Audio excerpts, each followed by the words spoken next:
নমস্কাৰ আজি ভিডিঅ'টোত জিএনএম এন্ট্ৰেন্স এক্সামৰ বাবে মেথছৰ এমচিকিউ পাৰ্ট 4 আলোচনা কৰিম 46 নম্বৰটো if the length of a tangent from an external point to a circle is 8 cm and the distance from the external point to the center is 10 cm the radius of the circle is যদি বাহিৰৰ এটা বিন্দুৰ পৰা বৃত্তলৈ আঁকা স্পৰ্শকৰ দৈৰ্ঘ্য 8 cm হয় কেন্দ্ৰৰ পৰা বাহিৰ বিন্দুলৈ দূৰত্ব 10 cm হয় তেন্তে বৃত্তটোৰ ব্যাসাৰ্ধ কিমান হ'ব প্ৰশ্নটো মতে কি কৈছে এটা বৃত্ত আছে আৰু বৃত্তটোৰ বাহিৰৰ এটা বিন্দুৰ পৰা এডাল স্পৰ্শক টানিছে আৰু বৃত্তটোৰ কেন্দ্ৰৰ পৰা সেই বাহিৰৰ বিন্দুটোৰ এটা দূৰত্ব দিয়া আছে আৰু স্পৰ্শকডালৰ দৈৰ্ঘ্য কিমান 8 cm আৰু কেন্দ্ৰ আৰু বিন্দুটোৰ মাজৰ দূৰত্ব কিমান 10 cm গতিকে আমাক উলিয়াব লাগে কি বৃত্তটোৰ ব্যাসাৰ্ধ উলিয়াব লাগে আমি কি পাই আহিছিলো বৃত্তৰ ব্যাসাৰ্ধ স্পৰ্শকৰ লগত 90 ডিগ্ৰী কোণ উৎপন্ন কৰে গতিকে এই কোণটোৰ মান 90 ডিগ্ৰী হ'ব গতিকে এতিয়া ব্যাসাৰ্ধডাল কেনেকৈ উলিয়াম ব্যাসাৰ্ধডাল উলিয়াবৰ কাৰণে আমি পাইথাগোৰাছৰ সূত্ৰটো এপ্লাই কৰিব পাৰোঁ tan square = 8 square + r square = 100 - 64 = r square মানে 36 = r স্কয়াৰ গতিকে r কিমান হ'ব 6 গতিকে এই উত্তৰটো কিমান হ'ব option C 6 47 to how many tangents can be drawn to a circle from an external point এটা বৃত্তলৈ এটা বাহিৰৰ বিন্দুৰ পৰা কিমানডাল স্পৰ্শক আঁকিব পাৰি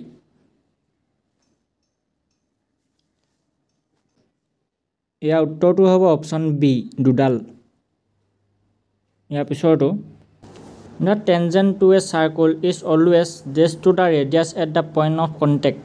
স্পৰ্শ বিন্দুত বৃত্তৰ স্পৰ্শক ৰেখা সদায় ব্যাসাৰ্ধৰ সৈতে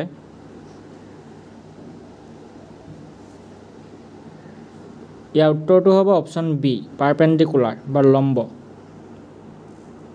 49 নম্বৰটো If two tangents draw to a circle from an external point then they are যদি বাহিৰৰ বিন্দুৰ পৰা বৃত্তলৈ দুডাল স্পৰ্শক আঁকা হয় তেন্তে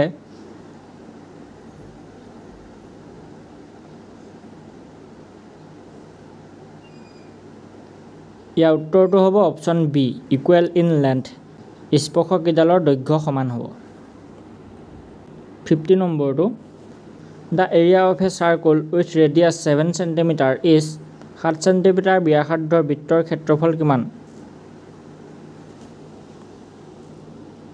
আমি জানো যে বৃত্তৰ ক্ষেত্ৰফলৰ সূত্ৰটো কি পাই r স্কয়াৰ গতিকে পাইৰ মান কিমান 22/7 আৰু r স্কয়াৰ ৰেডিয়াস কিমান দিয়া আছে 7 * 7 এটো 7 কাটি দিলো তাৰপিছত 22 * 7 কিমান হ'ল 154 গতিকে ইয়াৰ উত্তৰটো কিমান হ'ব অপচন এ 154 সেন্টিমিটাৰ স্কয়াৰ 51 নম্বৰটো The circumference of a circle with diameter 14 cm is Vyas 14 cm থকা বৃত্তৰ পৰিধি কিমান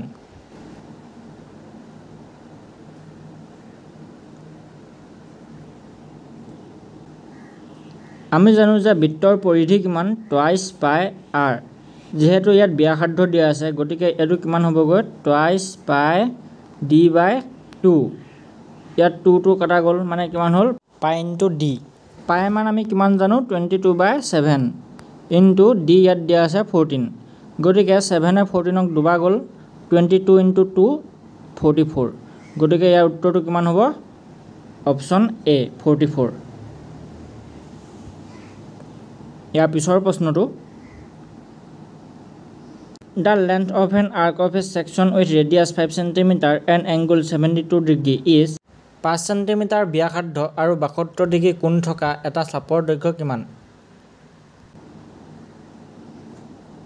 আমি জানো যে বৃত্তচাপ ওলোৱা সূত্ৰটো কি আছিল θ/360 * টুৱাইস পাই r গতিকে ইয়াত θ কি দিয়া আছে 72 / 360 * টুৱাইস পাই r কিমান দিয়া আছে 5 এতিয়া 72 এ 360 কে বাজায় 5 বাজায় গতিকে এটো পাছে কাটা গ'ল মানে কিমান হ'ল গৈ টুৱাইস পাই ৰল গৈ গতিকে ইয়াৰ উত্তৰটো কিমান হ'ব অপচন ডি টুৱাইস পাই ইয়াৰ পিছৰ প্ৰশ্নটো If the area of a section of a circle is 77 cm square and radius is 7 cm, then its angle is যদি বৃত্ত এটাৰ এটা খণ্ডৰ ক্ষেত্ৰফল 77 cm স্কয়াৰ হয় আৰু ব্যাসাৰ্ধ 7 cm হয় তেন্তে তাৰ কোণ কিমান হ'ব আমি জানো যে বৃত্ত খণ্ডৰ ক্ষেত্ৰফলৰ সূত্ৰটো হৈছে θ/360 * πr স্কয়াৰ আৰু ক্ষেত্ৰফল কিমান দিয়া আছে 77 গতিকে θ/360 ব্যাসাৰ্ধ 7 গতিকে 7 স্কয়াৰ কিমান হ'ব 49 পাই = 77 এতিয়া যদি থিটাটো এটা সাইডে থৈ বাকি কিটা সংখ্যা হিপিনে লৈ যাও আৰু পাই মান 3.1416 পাতি দিও তেতিয়া হলে আমি পাম পাই = 77 * 360 divided by 49 পাই সমান 27730 divided by 49 পাই পাই ঠাইত যদি আমি 3.1416 পাতি পেলাই এটো হৰণ কৰি দিও তেতিয়া হলে আমি প্ৰায় পামগৈ অপচন ডি 180 ডিগ্ৰী পামগৈ গতিকে ইয়াৰ উত্তৰটো হ'ব 180 ডিগ্ৰী ইয়াৰ পিছৰ প্ৰশ্নটো 54 নম্বৰটো the volume of a cylinder with base radius 3 cm and height 5 cm is ব্যাসাৰ্ধ 3 cm আৰু উচ্চতা 5 cm থকা চুঙা এটাৰ আয়তন কিমান হ'ব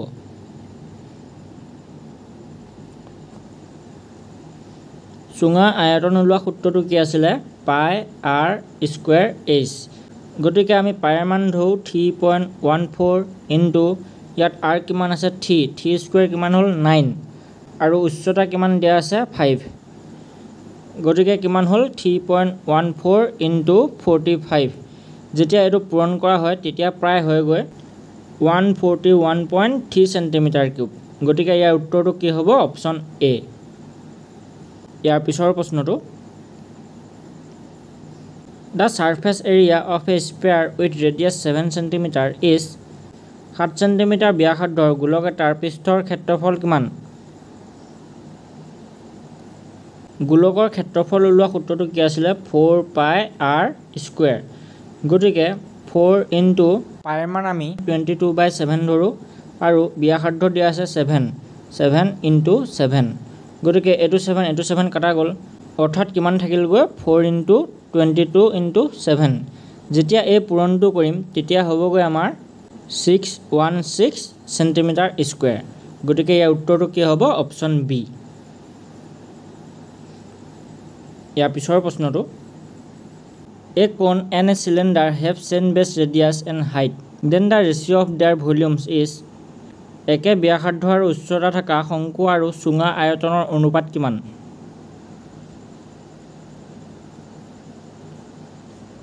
শংকুৰ আয়তনৰ সূত্ৰটো কি আছিল 1/3 পাই r স্কয়াৰ h আৰু চুঙাৰ আয়তনৰ সূত্ৰটো কি আছিল পাই r স্কয়াৰ h যেহেতু ৰেডিয়াস আৰু হাইট সমান সমান বুলি কৈছে গতিকে পাই পাই কাটা গল ৰেডিয়াস কাটা গল আৰু h কাটা গল গতিকে কিমান থাকিল গৈ 1/3 মানে ইয়াৰ উত্তৰটো কিমান হ'ব শংকু আৰু চুঙাৰ আয়তনৰ অনুপাতটো কিমান হ'ব 1:3 গতিকে ইয়াৰ উত্তৰটো হ'ব অপচন বি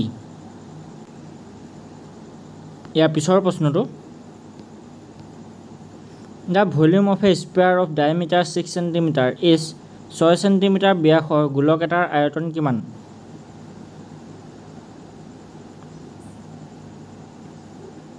গোলক এটাৰ আয়তন ওলোৱা সূত্ৰটো কি আছিল 4/3 পাই r কিউব গতিকে ইয়াত r কিমান হ'ব ব্যাস দিয়া আছে 6 cm গতিকে r হ'ব 3 cm মানে কি হ'ল 4/3 পাই 3 * 3 কিমান হ'ব 27 গতিকে 3 এ 27 ক গল কিমান যাব 9 মানে কিমান হ'ল গৈ 4 * 9 36 পাই গতিকে ইয়াৰ উত্তৰটো হ'ব অপচন এ 36 পাই সেন্টিমিটাৰ কিউব ইয়াৰ পিছৰ প্ৰশ্নটো The mean of first 5 natural numbers is প্ৰথম 5টা স্বাভাৱিক সংখ্যাৰ গড় কিমান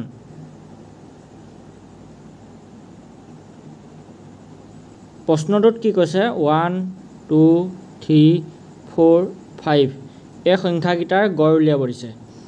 গতিকে গড় আমি কেনেকৈ উলিয়াওঁ? গোটেইকেইটা সংখ্যা যোগ কৰিব লাগিব আৰু যেইটা সংখ্যা আছে তাৰ দি হৰণ কৰিব লাগিব। এই গোটেইকেইটা সংখ্যা যোগ কৰিলে কিমান হয়গৈ? 15 হয়। আৰু 15ক 5 দি হৰণ কৰিলে আমি কিমান পাম? 3। গতিকে ইয়াৰ উত্তৰটো হ'ব অপশ্যন এ 3। ইয়াৰ পিছৰ প্ৰশ্নটো, which of the following is the correct relation between mean, median and mode? তলৰ কোনটো সমীকৰণ গড়, মধ্যমা আৰু বহুলকৰ সঠিক প্ৰায়োগিক সম্বন্ধ? ইয়াৰ উত্তৰটো হ'ব অপশ্যন বি। ইয়াৰ পিছৰ প্ৰশ্নটো, the mode of the data 24466668 is, এই তথ্যৰ বহুলক কিমান? বহুলক মানে কি? কোনটো সংখ্যা চবতকৈ বেছি আছে। ইয়াত কোনটো সংখ্যা চবতকৈ বেছি আছে? 6টো আছে, 3 বাৰ আছে। গতিকে ইয়াৰ উত্তৰটো কি হ'ব? 6। ইয়াৰ পিছৰ প্ৰশ্নটো, for the data 10, 20, 30, 40 the mean is, এই তথ্যটোৰ গড় কিমান হ'ব? গড় ওলোৱা ইয়াৰ আগত আমি কৰি আহিছোঁ 10 + 20 + 30 + 40 ডিভাইডেড বাই 4। এইকেইটা সংখ্যা যোগ কৰিলে কিমান হয়? 100। 100/4। গতিকে ইয়াৰ উত্তৰটো কিমান হ'ব? 25। Option C. ইয়াৰ পিছৰ প্ৰশ্নটো, probability of getting a head in a coin toss ইজ, এটা মুদ্ৰা টছ কৰিলে মুণ্ড পোৱাৰ সম্ভাৱনা কিমান? এটা মুদ্ৰা টছ কৰিলে কি কি ওলাব পাৰে? এটা মুণ্ড ওলাব পাৰে আৰু এটা প্ৰস্থ ওলাব পাৰে। গতিকে দুটা ফলাফল ওলাব পাৰে। দুটাৰ ভিতৰত যিকোনো এটা ফলাফলৰ কথা কৈছে। গতিকে ইয়াৰ উত্তৰটো কিমান হ'ব? 1/2।